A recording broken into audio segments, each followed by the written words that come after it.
everybody, and welcome to the thru Recovery Life podcast. Today, we have Miss Lisa in California here to share her experience, strength, and hope with us and tell us what it was like, what happened, and what it's like now. So, without further ado, I give you Miss Lisa S. in California. Go ahead, Lisa. Thank you, John. My name is Lisa, and I am a grateful alcoholic. My sobriety date is September 9th, 1980. I have a sponsor. I am a sponsor, and my sponsor has a sponsor.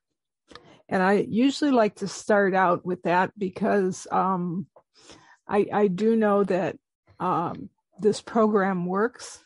It works best when I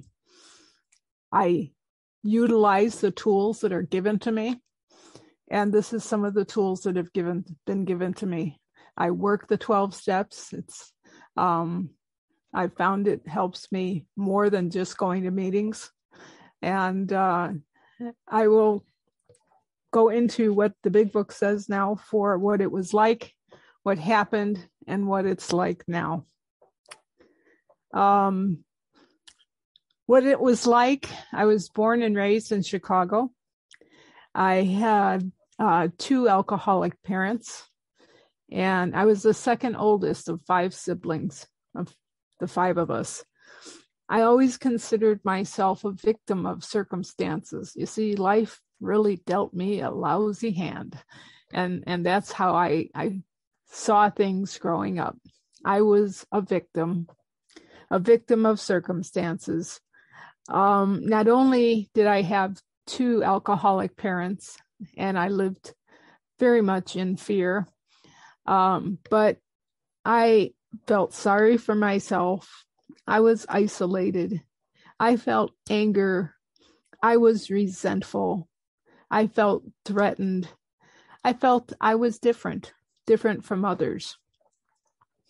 Part of the thing that led me to thinking that I was different from others is back when I was 12 years old, I was diagnosed with a seizure disorder. And I was put on medication to control the seizures. And I was treated differently, of course, because my mom was afraid I would get sick, get hit by a car or something going to school. So she protected me by sending me in a cab. I did not get to go to gym. I did not swim. I did not ride bicycles. I did not do a lot of things that the other kids did because I was different. And like I said, a lot of that was because of the disease that I had for seizures. I didn't realize that made me feel so isolated and so different from the rest of the world that I would use that excuse later on in life to isolate even further and into my own world of alcoholism.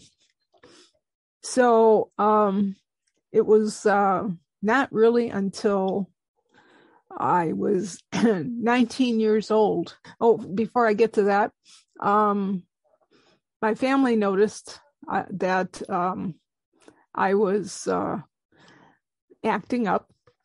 Both of my parents did go to AA. I was introduced to my first AA meeting when I was 4 years old. I was very, very fortunate, but I did not know that at the time. This was one of those open meetings where they have the pancake breakfast on a Sunday, and then the room was filled with smoke at the time. And I loved the pancakes, but I was not there to listen to any dull, boring speaker. Let me tell you that. I thought that was the worst part. I was just there for the pancakes. For anybody who does have children, let me tell you, it was a good idea because something rubbed off along the way.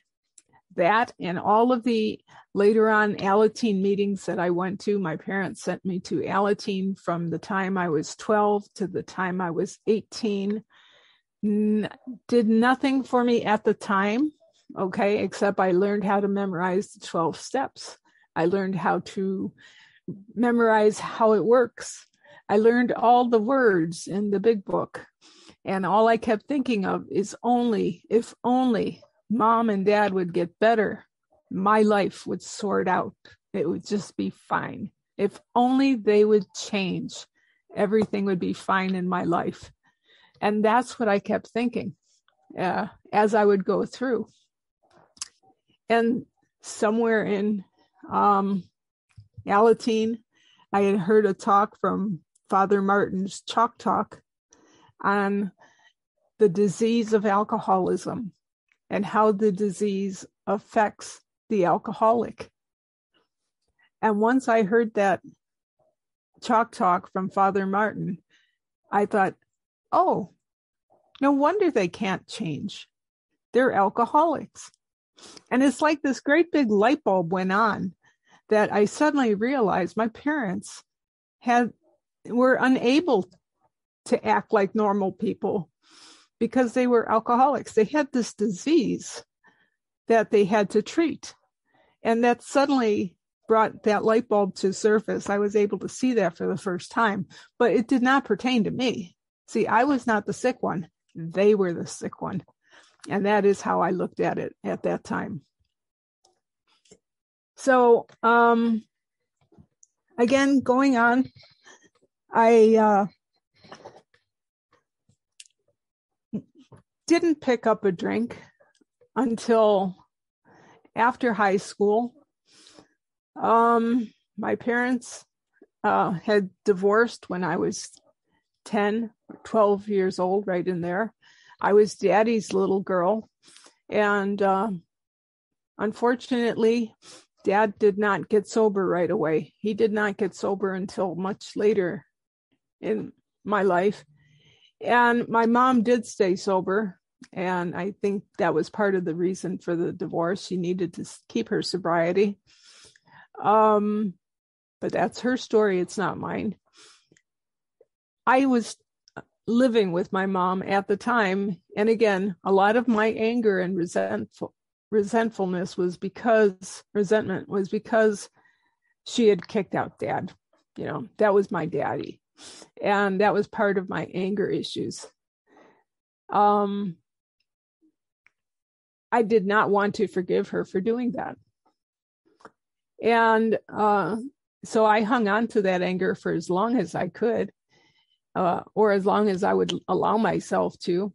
And one day, after my older sister, got married and said she was moving to Florida, my mom said she was going to move to Florida also, take all the kids with her. And that's when I said, no, I am not going. I am going to stay here in Chicago and stay in the old house. And my mom thought that was fine. She let me do that. So while my mom picked up and packed up the family and took it to Chicago, I stayed in that house and decided I am going to drink. And I was telling my best friend in high school about all of this. Woe is me. My family is leaving and I'm going to be left all alone. And she offered me my very first glass of Boone's Farm wine. And I recall the feeling from when that one glass of wine went down. And it was like it was dissolving all the anger and all the resentment that I had. And the feeling that I had was so magnificent. I just had to have more. Now, being my friend, she said, no, I cannot give you more because you're taking medicine for a seizure disorder. So that's not going to work. So she said, I'm not going to give you any more. That's it. So that very night, I went out and I got my very own bottle of Boone's Farm wine and killed it off in that one night because nobody is going to tell me what to drink and how to drink. I would like to tell you that I can tell you what happened the day after that and the next day and the next day and the next day, but I can't because all I know is that for the next 3 months, I continued on as a daily drinker. I know it's mentioned many times in the big book somewhere about this imaginary line we cross over at times where we go from social drinking to alcoholic drinking. I never had that imaginary line. I never knew what social drinking was. I started right off the bat with alcoholic drinking every day, every morning. I would have my screwdriver for breakfast because I was always told you got to have your orange juice. And I would just cut it 50-50 with vodka because I don't know how to make one anyway. So I would just, have a screwdriver for breakfast. I was not even 19 years old. So obviously I was under the legal drinking age. So at work, I would go out to the drugstore at lunchtime and buy a bottle of NyQuil. And that would be my lunch at lunchtime. And then for dinner, I managed to rent out part of my house that my mom had left, she left me in care of. I rented it out to two other women. And as I was screening people, their only requirement for me was that they be over 21 and that they were able to buy alcohol. One was a school teacher, the other was a belly dancer, but they both drank and they both partied and they both were able to buy the alcohol. So they bought the alcohol. I was able to take it into my back room, lock the door, isolate, and they almost never paid the rent, but I really didn't care because they were supplying me with my needs at the time. And I became, just like I said, a daily drinker, but I didn't even think there was anything wrong with it. There was nothing wrong with it as far as I was concerned, and I would not have even noticed it except for the fact that because I had been introduced to the program through my mom and my dad as a child and through high school and through Alateen, I knew many of the people in the program that my mom and dad became friends with. And they knew where I lived. They knew how to keep in touch with me. And once in a while, they might come by and check up on me. There was one particular woman, her name was Penny. She was a very good friend of my mom's. They were like sisters. Both Penny and Nancy were very, very good friends of my mom. And they would come and we'd sometimes go to Nancy's apartment for dinner. And a lot of times we'd go to Penny's. And Penny thought maybe she could probably see some changes in me. And she asked me one day, I had called her in the morning because I didn't know if I should, one morning I woke up, didn't know if I should commit suicide or go to work. And it was one of these questions that, it's like, what color shirt should I put on? It was so nonchalant. It was such a nonchalant question, like, should I wear the red one or the white one? Should I commit suicide or should I go to work? One of these questions, it didn't seem like it was even an urgent issue, but I didn't know what to do. So I called Penny and she said to sit right there and she would come pick me up. So she picked me up and took me to her home.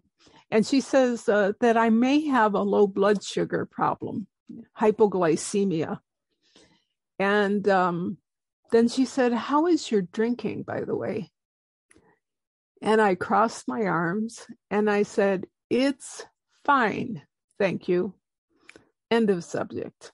I did not wish to discuss that one or pursue it any further. So we went to her house and she made arrangements for a doctor to check low blood sugar for me in the morning. But in the meantime, I could stay with her that night.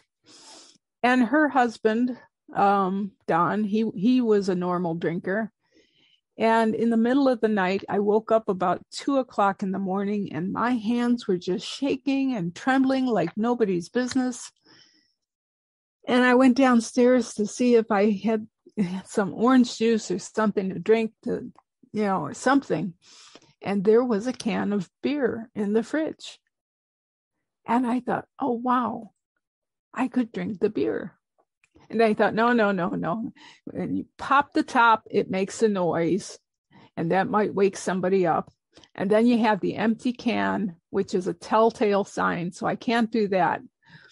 But in the back of the fridge, I noticed there was a bottle of wine, white wine with a quiet cork, a real quiet cork. So I got that out. I got a glass down from the kitchen. I poured myself a glass of white wine, put the quiet cork back in the back, drank the glass of wine down, washed the glass out, put the glass back on the shelf. Nobody's going to be wiser, right? Nobody is going to know the difference. And that is the way I think. That is the way my thought process worked. I went to bed. I slept fine until morning, and then my hands are shaking again. It's like, what the heck is wrong with me? I don't know what's wrong. I can't figure this out. It must be that low blood sugar thing. So yes, I did go to the doctor, and yes, obviously they said there was a problem with my blood sugar. Like, no duh. At this point, it was kind of obvious, but they didn't detect, alcohol in the system or anything like that. They just said I had a blood sugar problem. And so I was put on a diet of protein and a regular diet so that it would curb any raw sugar products. And that was great if it weren't for the fact that I was drinking. That was the only thing. So Penny convinced me to come to some AA meetings with her. And I tried that. But the thing is, you see, this is great for people who are alcoholics. I'm not an alcoholic, you see. I didn't see myself as an alcoholic because I was, too young. And I kept telling her I didn't lose everything. I didn't get a divorce. I haven't lost my kids. I'm not even married, And there were so many things out there. And after every single thing I mentioned, Penny said, yet. And talked about things like selling yourself for a drink. And I'd say, I haven't done that. And she'd say, yet. And all these things are out there. You go insane. I haven't done that yet. Lose a job. I hadn't done that yet. So a lot of that, it's true. I had not done those things, but I tried to stay with going to meetings and being with Penny for a long time. I think I fired her about 5 times. And finally she says, Lisa, you don't want to quit drinking. You just want to quit hurting. And I said, yes, now you've got it. That's it. I don't want sobriety. I just want to quit hurting. And with that, she let me go, as a good sponsor would. She let me continue on, and I just kept on doing what I wanted to do, to drink. I ended up in Florida, being with my family. I tried to hang on with fingernail sobriety because my mom was down there and she wanted to take me to AA meetings. And, it was really hard to discuss my anger and resentment when your mother is in the same room. That was very difficult for me. So I did not like that at all. So the day came when she said that she was going to take the family to the farmer's market, and I decided not to go. And my mom looked at me and she said, you want to drink, don't you? Oh, I hated it when she was so right. She hit the nail right on the head. Yes, I did very badly want to drink.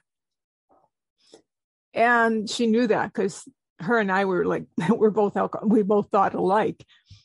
And she says, if you pick up a drink, don't be here when I get back. I'm disowning you. And I thought, wow, that's an even better reason to drink.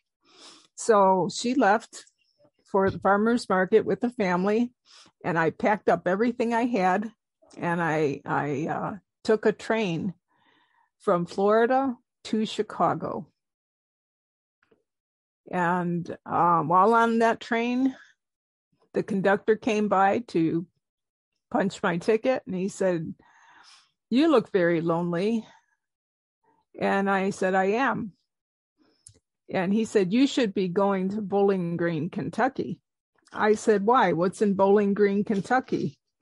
And he pointed to himself and said, "He is in Bowling Green, Kentucky."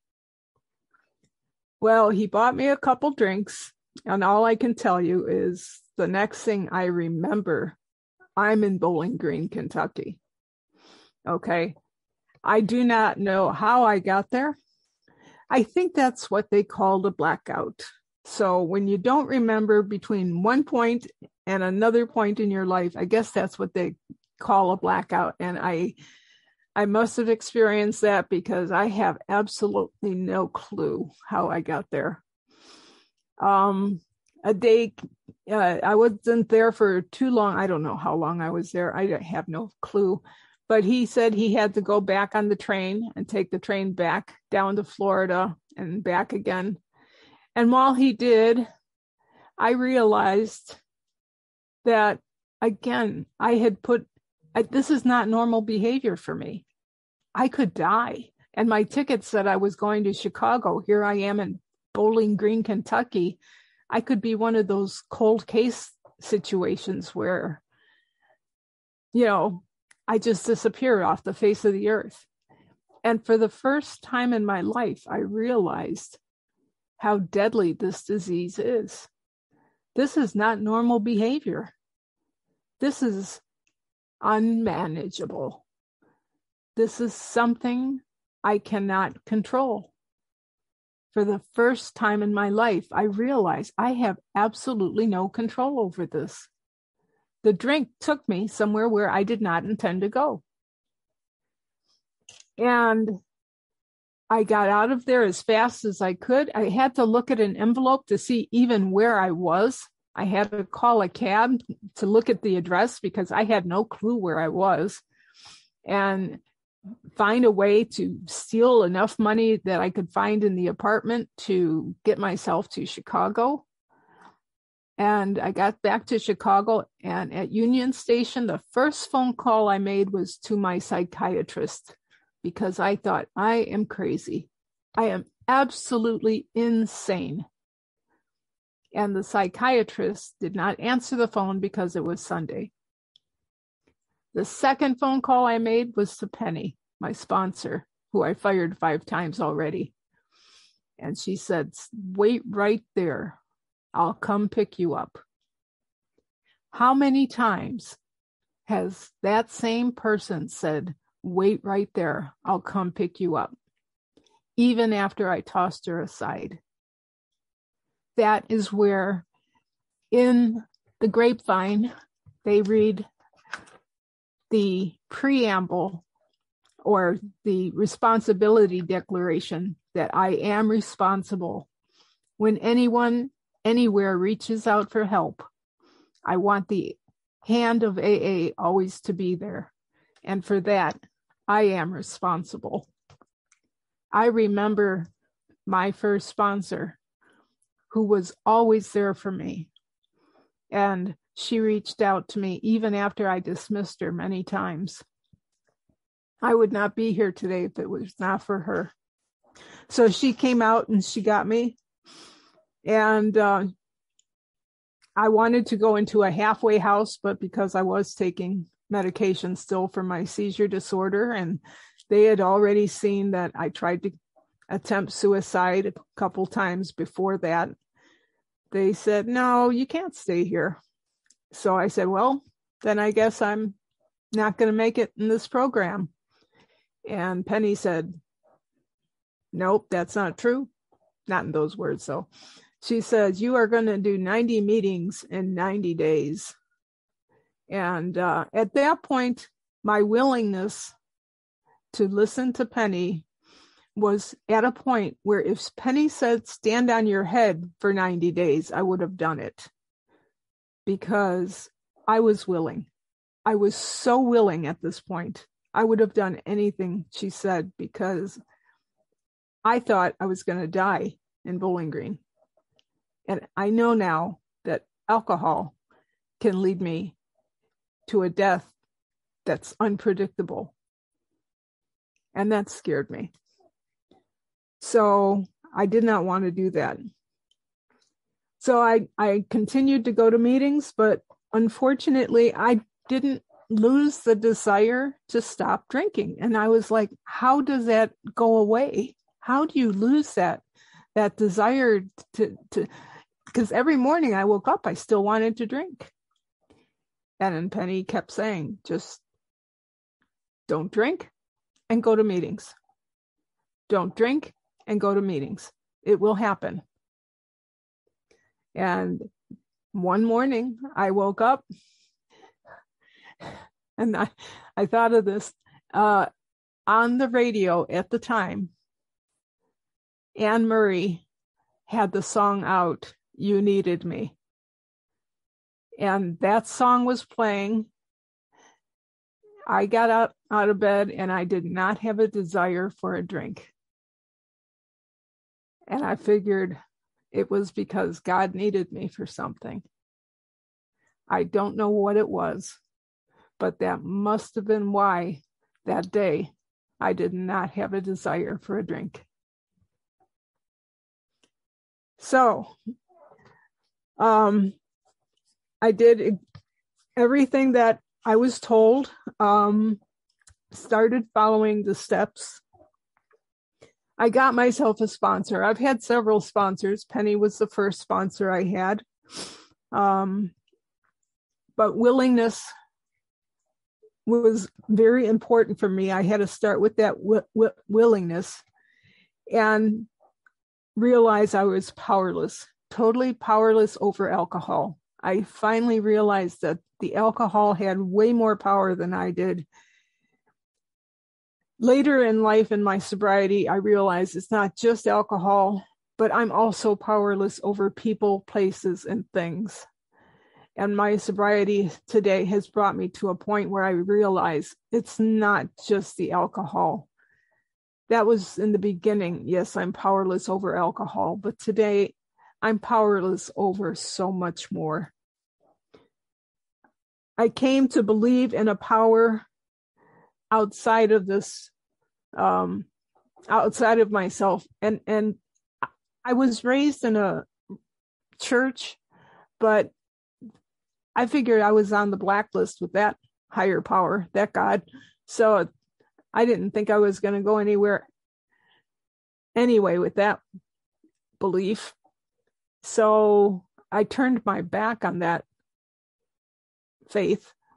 And it wasn't until I got into the program that I was able to make another type of higher power.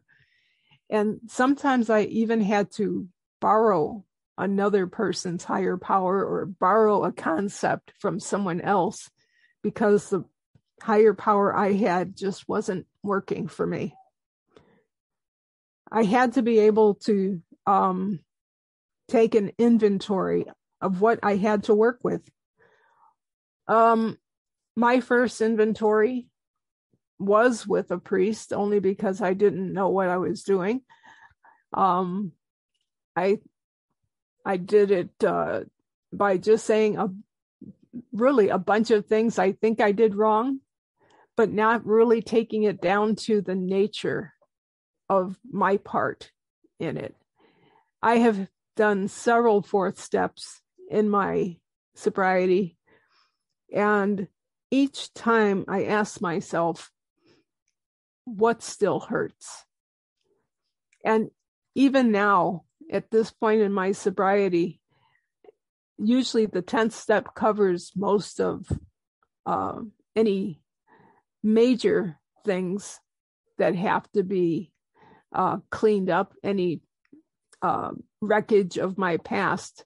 But I still have the ability to hurt people today.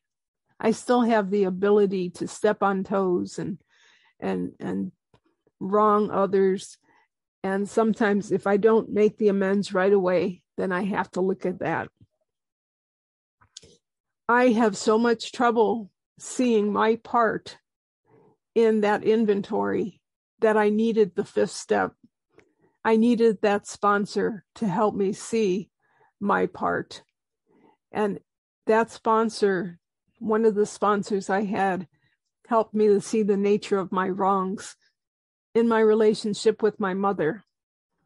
And yes, I could go on and tell you where she was at fault, but that's not the point. The point is, where was I wrong? And that's what the hard part of seeing the nature of my wrong. Where was I at fault? And that's where the healing came. The healing came from that. I was able to see my part of this. And the sixth and the seventh step helped me to change, to become willing to change and allow myself to be molded into another person, into another type of, don't say, oh, I always do it that way. I have to be willing to change and to allow God to change me. 8 and 9 allowed me to make amends to those people. Like I said, one of the biggest amends was to my mother. And unfortunately, it was after she had passed away. But there was a way I could write a letter to her. And I'll tell you, I remember writing that letter. And my mother loved yellow roses. So I went into a garden, a park with a garden. And I went among all these yellow roses because she loved them. And I read the letter to her out loud. And I walked in to that garden feeling like there was a rock around my neck. But I walked out feeling like a big weight had just been lifted off my shoulders. I realized what the promises meant after that. I realized this is what the promises are. I felt like I could fly. Again, 10, I continue to take my personal inventory. If it's something I haven't been keeping an eye on, it can grow. And I meditate every morning, sometimes shorter than others because I've got so much on my plate. But one of my favorite things to do is to pass it on, because passing this program on to another is a gift in itself.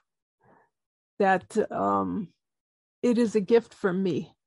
It allows me to have the rewards. And it's not been a rose garden. I can tell you that sobriety does have its ups and downs. I know my dad used to tell me that even a rose has thorns. And some of the thorns I've experienced were basically losing my mom in 2003 and losing my dad in 1993. I lost my sister in 2019 to cancer. She was in the program.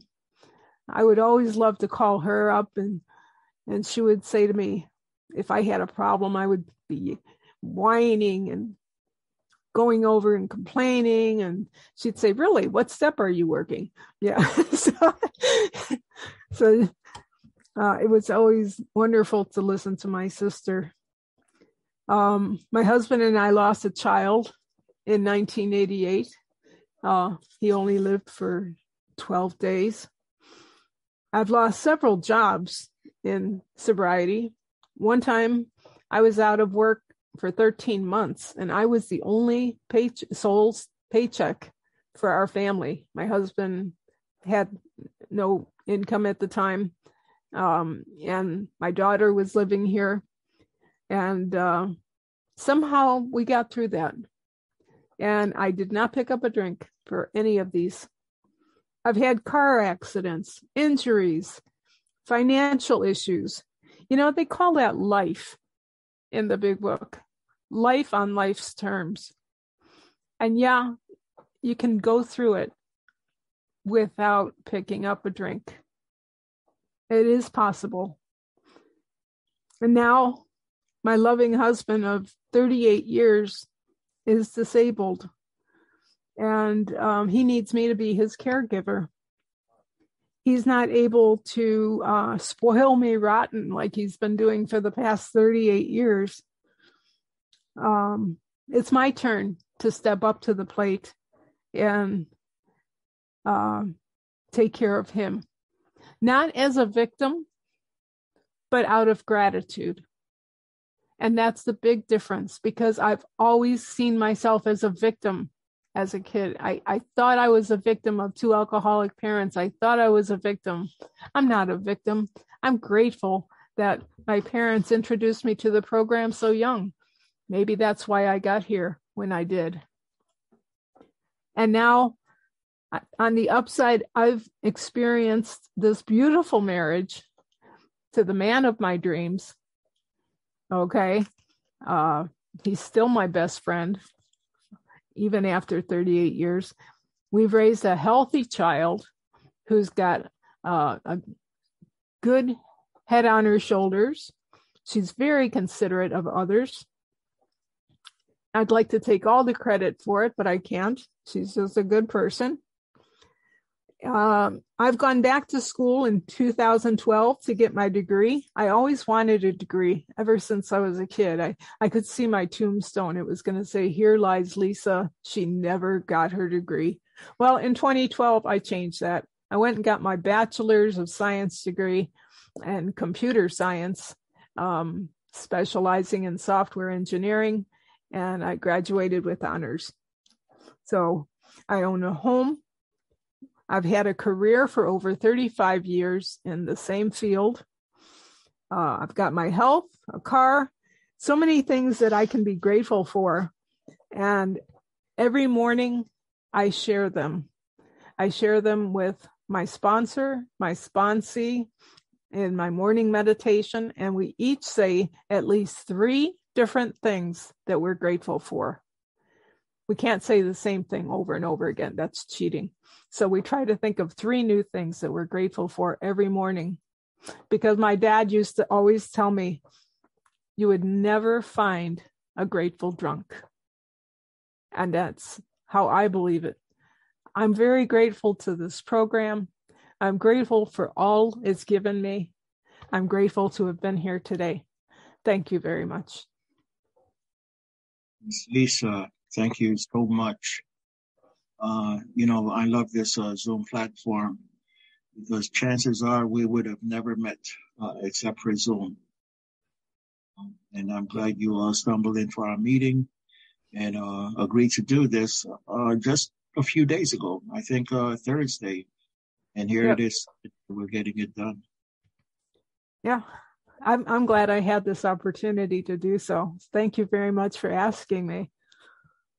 And I was looking, the pandemic, here we go again. The pandemic was such an awful, awful thing. But look at how many meetings it has opened the door to. I went on this site and I could go to any meeting around the world.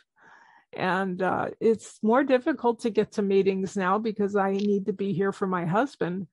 But I can go up to the office here at home and go on the computer for an hour. That's not a problem at all. So I've got the whole world at my fingertips now.